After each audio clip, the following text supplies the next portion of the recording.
Thank you. Representative Castor.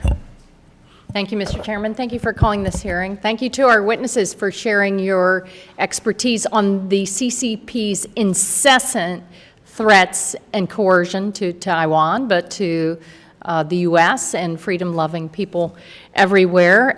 It is very important that this committee and all of us continue to shine a light on the CCP's strategy, that their strategy is not just military, it's also economic, it's cyber, it's lawfare.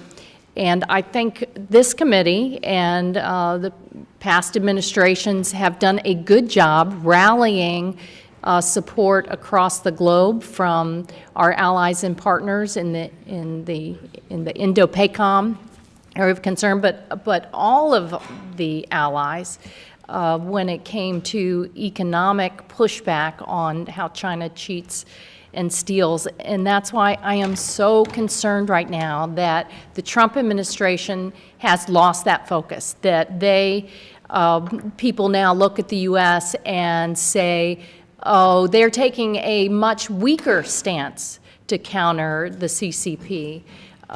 Everything the president does is transactional, it's unpredictable, and what that translates into is a lot of uncertainty for Taiwan at a terrible time. The president's undermining our partnerships, our allies.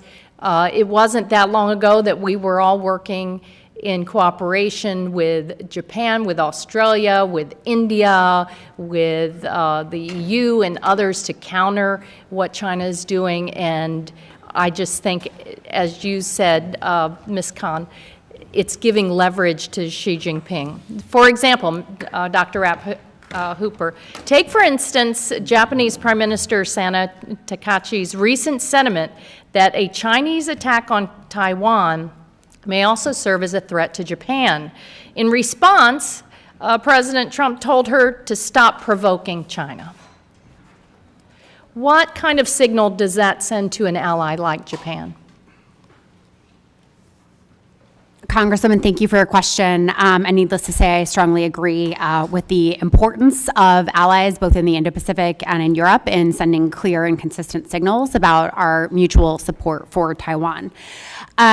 What our Japanese friends have faced in the last several months has been very distressing, and I thank you for calling attention to it. When Prime Minister Takaichi made her comments before the Japanese Diet in November, she was articulating a position that was consistent with that of past prime ministers, but was nonetheless a little bit more frank and candid than what others had been willing to say in the past. And as I mentioned in my testimony, I believe that this was a sign of strength of the U.S.-Japan alliance, that she felt comfortable enough to say that in front of the Diet, because Japan really has stepped up in considerable ways on issues related to Taiwan in recent years. In the last few months, Japan has become subject to tourism bans, student travel bans, various forms of economic coercion, including potentially critical minerals bans, and is watching closely to see if the PRC will escalate further. To her credit, Prime Minister Takaichi has stood resolved in the face of this ongoing coercion from the PRC, and one only need look at her recent election returns to know that she's never been more popular, in part as a result of what the PRC has done. But there is no question that in a moment like this, whether it's Japan or any other ally, the United States must stand beside an ally that is blatantly being coerced by blatantly being coerced by the People's Republic of China, reaffirm the United States' unwavering commitment in the alliance, and use measures not only through our treaties, but mechanisms like the G7 to provide support for Japan, particularly if the PRC's coercion continues to be ongoing. Congress can play an important role, perhaps inviting Prime Minister Takaichi when she visits the United States in March to see President Trump, in reaffirming not only our alliance commitments, but our support to Japanese economic vitality in the face of PRC coercive threats. Thanks. And the other side of the coin, what signal did that send to Xi Jinping? I believe that Xi Jinping was seeking to drive a wedge into the U.S.-Japan alliance through his coercion of Prime Minister Takaichi on the question of Japan. He was seeking to demonstrate that he could pry us apart, the United States and Japan, on this question. And clearly, when Trump says stop provoking China, that would embolden Xi Jinping.